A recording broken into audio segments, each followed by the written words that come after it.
आप देख रहे हैं चौकस भारत और मैं ब्रजेंद्र।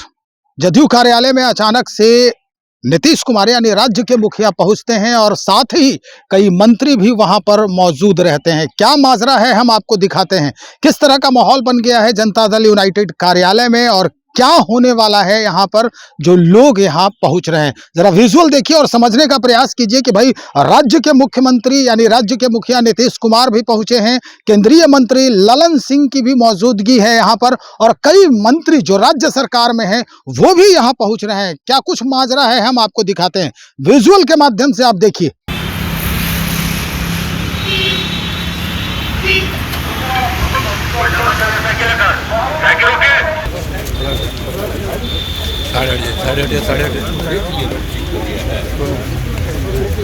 देख लिए सर वाला, हाँ उधर खाना आराम से सब चीज लगवा दिया हम जो कहे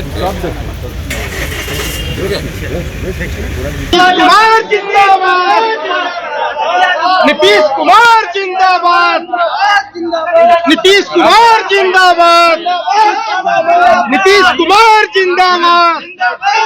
स्पष्ट हो गया होगा कि क्या कुछ चल रहा है यहाँ पर। साफ तौर पे जनता जो वहाँ है उनके फॉलोअर्स जो हैं वो ये कह रहे हैं कि 2025 से 30 फिर से नीतीश, नारेबाजी हो रही है, नीतीश कुमार जिंदाबाद के नारे भी लग रहे हैं।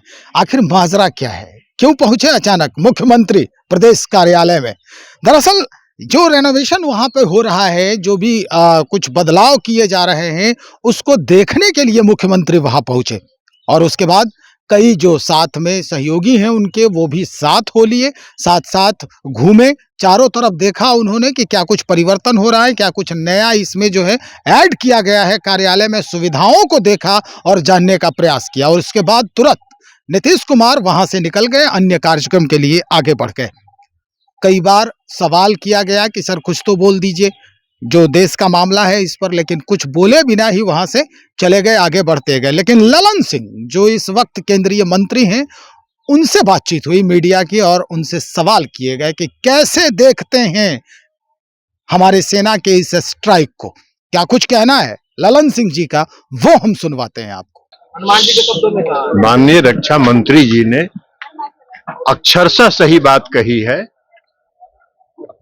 जो पहलगाम में की घटना हुई और पूरे देश के पर्यटक जो वहां गए थे उनको चुन चुन कर जो मारा गया, बच्चों को, महिलाओं को, पुरुष को, सबको जो मारा गया और किसी महिला को कहा गया कि तुमको छोड़ दे रहे हैं इसलिए कि मोदी तक यह संदेश पहुंचा देना, तो उसके बाद इस देश के आम लोगों का मन जो है वो आतंकवाद के खिलाफ है और पूरा देश आतंकवाद के खिलाफ है।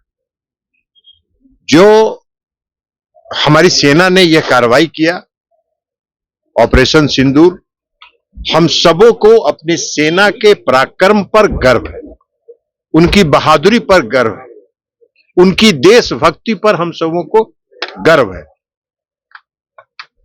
और जो सेना ने जो कार्रवाई की, आतंकवादी जो ट्रेनिंग कैंप थे, आतंकवादी जो प्रशिक्षण शिविर, आतंकवादियों का जो हेडक्वार्टर था, उसको चिन्हित करके ध्वस्त करने का काम सेना ने किया है और एक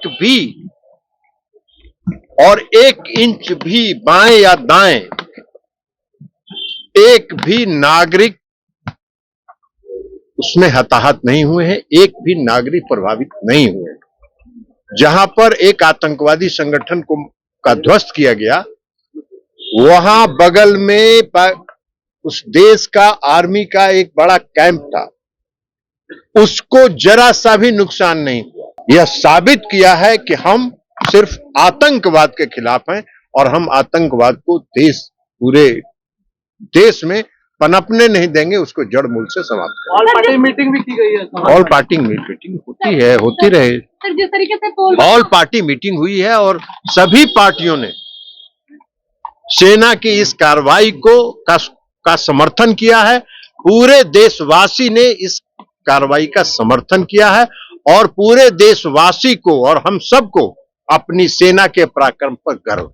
साफ तौर पे कहा है कि हमें गर्व है, हमें फक्र है भारतीय सेना पर कि जिस तरह से उन्होंने टारगेट किया है, और टारगेट निश्चित जगह पे किया है। अन्य कई जो स्थान है, इर्द गिर्द के जो स्थान है, उन्हें छुआ तक नहीं है, उन्हें कोई परेशानी तक नहीं हुई है।